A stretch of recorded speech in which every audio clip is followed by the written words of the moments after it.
izin waktunya untuk melakukan wawancara berkaitan dengan tugas dari program guru penggerak, yaitu saya mendapat tugas demonstrasi kontekstual 3.1 pengambilan keputusan berbasis nilai-nilai kebajikan sebagai pemimpin.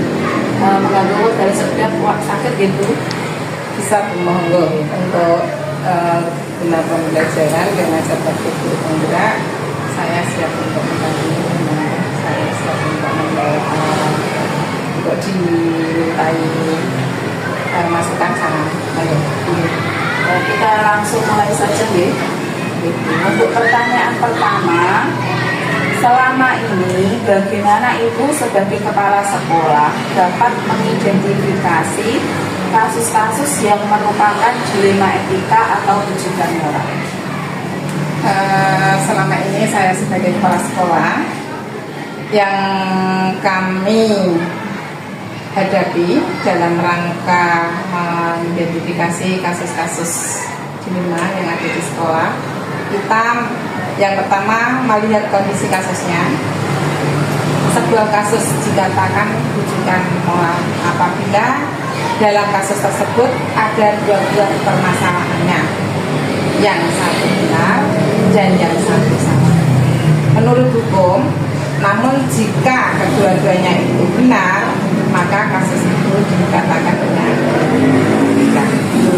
Untuk jawaban mungkin kalau belum pas, mohon untuk bisa ditambah sesuai dengan pemikiran. Terima kasih Bu. Kita lanjut ke pertanyaan kedua. Selama ini bagaimana Ibu menjalankan pengambilan keputusan di sekolah, terutama untuk kasus-kasus di mana ada dua kepentingan yang sama-sama benar atau sama-sama mengandung nilai kebajikan? Selama ini saya sebagai kepala sekolah yang ada di sekolah kami, khususnya di SD Negeri 4 Bulungan, sebelum kepala sekolah atau saya yang dituakan di SD Negeri 4 Bulungan mengambil keputusan, tentunya yang pertama saya harus mengidentifikasi masalah yang terjadi terlebih dahulu. Kemudian saya selaku kepala sekolah mencari tahu siapa saja pihak yang terlibat. Lalu saya mengumpulkan fakta-fakta yang ada dan seterusnya, sehingga mampu untuk mengambil keputusan yang tepat bagi pihak-pihak yang bermasalah. Jadi kita tidak boleh gegabah, kita harus mencari fakta atau bukti yang nyata atau yang valid. Terima kasih. Lanjut ke pertanyaan ketiga. Langkah-langkah atau prosedur seperti apa yang biasa Ibu lakukan selama ini? Langkah-langkah mungkin ini dari Bu Nur Rohmah kurang pas atau kurang sesuai dengan yang diharapkan Bu Nur Rohmah, bahwa nanti bisa dibenahi dan bisa dievaluasi lagi. Langkah-langkah atau prosedur yang saya lakukan, yaitu yang pertama saya memanggil kedua belah pihak yang bermasalah untuk dimintai keterangan yang jelas atau yang pas, supaya saya dapat mengetahui di mana letak permasalahannya dan apa bila ada pemicu permasalahan tersebut, sehingga saya dapat menemukan bagaimana solusi yang terbaik yang akan saya ambil atau saya putuskan dengan tidak merugikan dari kedua belah pihak. Jadi kita sama-sama kalau bisa ya memang dimusyawarahkan, jangan sampai terjadi hal-hal yang tidak diinginkan, supaya dalam sekolah ini adalah yang diharapkan adalah sekolah kondusif, aman, nyaman, dan tentram. Ini kemajuan masalah pendidikan di anak didik kita semua. Kita lanjut ke pertanyaan keempat, Ibu. Hal-hal apa saja yang selama ini Ibu anggap efektif dalam pengambilan keputusan pada kasus-kasus dilema etika? Yang saya anggap efektif dalam kasus-kasus tersebut, yang pertama saya melakukan dialog dengan pihak yang bermasalah dengan prinsip kekeluargaan, karena memang dimintai selama ini dalam sekolah jangan sampai terjadi permasalahan, dan diminta adalah kekeluargaan, kebersamaan, dan agar dapat memunculkan solusi yang dapat kita terima, yang diterima oleh kedua belah pihak dengan cara memberikan bimbingan secara komprehensif yang tidak menimbulkan perselisihan di antara keduanya. Jadi kita saling menjaga supaya dalam kekeluargaan di sekolah khususnya di SD Negeri 4 Bulungan tetap terjaga. Lanjut ke pertanyaan kelima. Apakah Ibu memiliki sebuah jadwal tertentu dalam menyelesaikan sebuah kasus dilema etika? Apakah Ibu langsung menyelesaikannya di tempat atau memiliki sebuah jadwal untuk menyelesaikannya? Mungkin bentuk atau prosedur seperti apa yang biasanya Ibu jalankan? Untuk dijelaskan. Untuk jadwal yang di sekolah sendiri di SD Negeri 4 Bulungan, sebenarnya tidak ada jadwal tertentu untuk menyelesaikan kasus dilema etika. Tapi biasanya apabila ada kasus yang terjadi di sekolah tersebut, kita sebagai kepala sekolah harus bisa menyelesaikan secara langsung, mengajak warga sekolah, terutama bilang dulu untuk rapat bersama atau bukan rapat di jam-jam istirahat, kita saling sharing bersama. Kita lanjut ke pertanyaan ke-6. Sebagai kepala sekolah, hal-hal apa saja yang selama ini merupakan tantangan dalam pengambilan keputusan pada kasus-kasus dilema etika? Saya sebagai kepala sekolah di SD Negeri 4 Bulungan, selama menjadi kepala sekolah, tantangannya yang saya hadapi dalam pengambilan keputusan adalah bagaimana untuk mencari solusi yang terbaik bagi sesama pihak dengan resiko seminimal mungkin ataupun tidak berpihak dengan yang salah satu. Tentunya kita harus bersama-sama karena kita punya keutuhan dan kekeluargaan di SD Negeri 4 Bulungan. Tentu saja hal itu bisa membutuhkan dukungan yang positif dari semua warga yang ada di sekolah. Lebih dari dewan guru, memang antara guru yang satu dan satunya, saya berharap selaku kepala sekolah jangan sampai ada dilema etika atau permasalahan yang dihadapi di SD Negeri 4. Terima kasih. Kita lanjut ke pertanyaan ke-7. Adakah seseorang atau faktor-faktor apa yang selama ini mempermudah atau membantu Ibu dalam pengambilan keputusan khususnya kasus-kasus dilema etika? Di dalam keluarga SD Negeri 4 Bulungan di sini, selama ini yang kita hadapi, yang kita laksanakan untuk mempermudah dan membantu saya dalam pengambilan keputusan adalah satu-satunya yang memang dewan guru yang ada di sekolah, karena itu adalah merupakan suatu keutuhan, suatu kekeluargaan.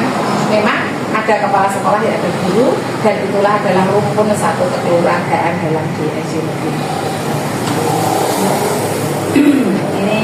Ini lanjut ke pertanyaan terakhir Bu. Ini merupakan kesimpulan dari semua hal yang telah panjenengan sampaikan tadi. Pembelajaran apa yang dapat Ibu petik dari pengalaman Ibu selama mengambil keputusan yang berupa dilema etika? Dari kesimpulan dari nomor 1 sampai 8 yang saya jawab Nur, mungkin tidak sesuai apa yang jenengan harapkan, tapi bisa dievaluasi dan bisa ditindaklanjuti. Sebagai pemimpin di SD Negeri atau pemimpin sekolah di SD Negeri 4 Bulungan, dalam pengambilan keputusan apapun bentuknya berdasarkan dengan kesepakatan kita bersama.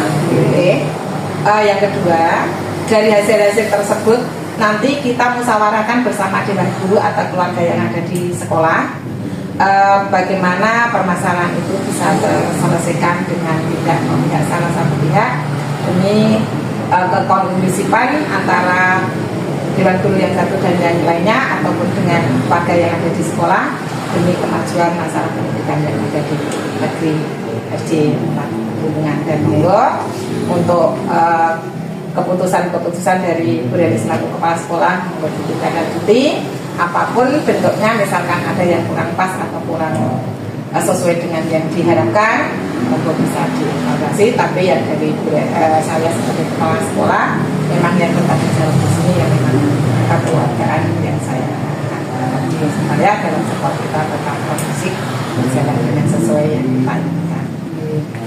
Ini wawancara kita rasa sudah cukup, Bu. Terima kasih dengan sudah meluangkan waktunya mendampingi saya untuk melaksanakan tugas dari guru penggerak. Saya berterima kasih sekali.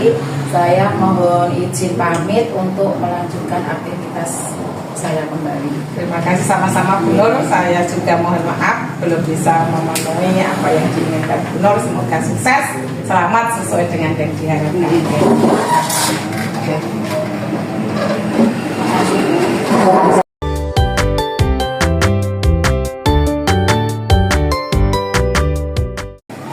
Assalamualaikum, selamat pagi Pak Sulianto. Selamat pagi. Saya mohon izin waktunya mengganggu jenengan sebentar nih Pak untuk melakukan wawancara berkaitan dengan tugas dari program guru penggerak Pak. Ini saya mendapat tugas ini demonstrasi kontekstual modul 3.1 tentang pengambilan keputusan berbasis nilai-nilai kebajikan sebagai pemimpin. Ya, terima kasih. Sangat nanti untuk mudah-mudahan setelah wawancara saya doakan sukses untuk CGP-nya sebagai penerus kami sebagai kepala sekolah. Terima kasih Pak. Langsung saja kita mulai wawancaranya ya Pak. Untuk pertanyaan yang pertama Pak, selama ini bagaimana Bapak sebagai kepala sekolah dapat mengidentifikasi kasus-kasus yang merupakan dilema etika atau rujukan moral? Terima kasih atas pertanyaannya. Memang semua kasus pasti ada di setiap satuan.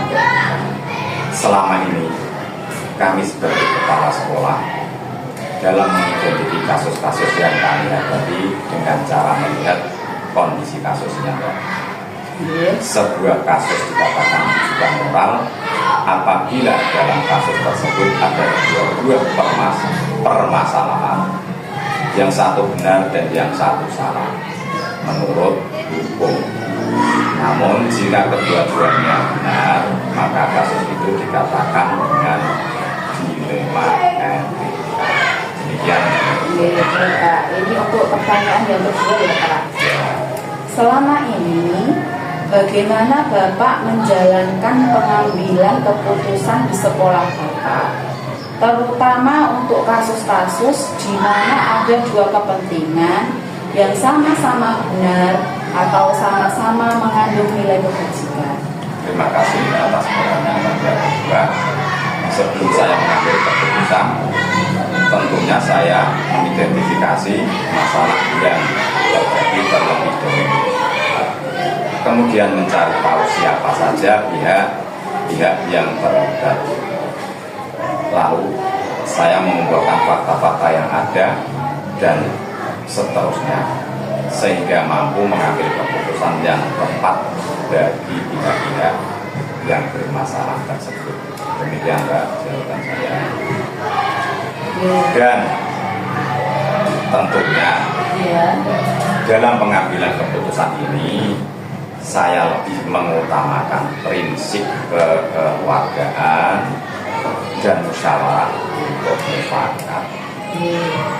Lanjut ke pertanyaan yang ketiga ya Pak. Langkah-langkah atau prosedur seperti apa yang biasa Bapak lakukan selama ini? Yang saya lakukan selama ini, langkah-langkah atau prosedur, yaitu pertama, saya memanggil kedua belah pihak yang bermasalah untuk dimintai keterangan supaya dapat mengetahui di mana letak permasalahannya tersebut dan apa pemicu permasalahan tersebut, sehingga saya dapat menentukan bagaimana solusi terbaik yang akan saya ambil, atau saya putuskan dengan tidak merugikan kedua belah pihak yang bermasalah. Terima kasih. Untuk selanjutnya pertanyaan yang keempat ya Pak. Hal apa saja yang selama ini Bapak anggap efektif dalam pengambilan keputusan pada kasus-kasus dilema etika?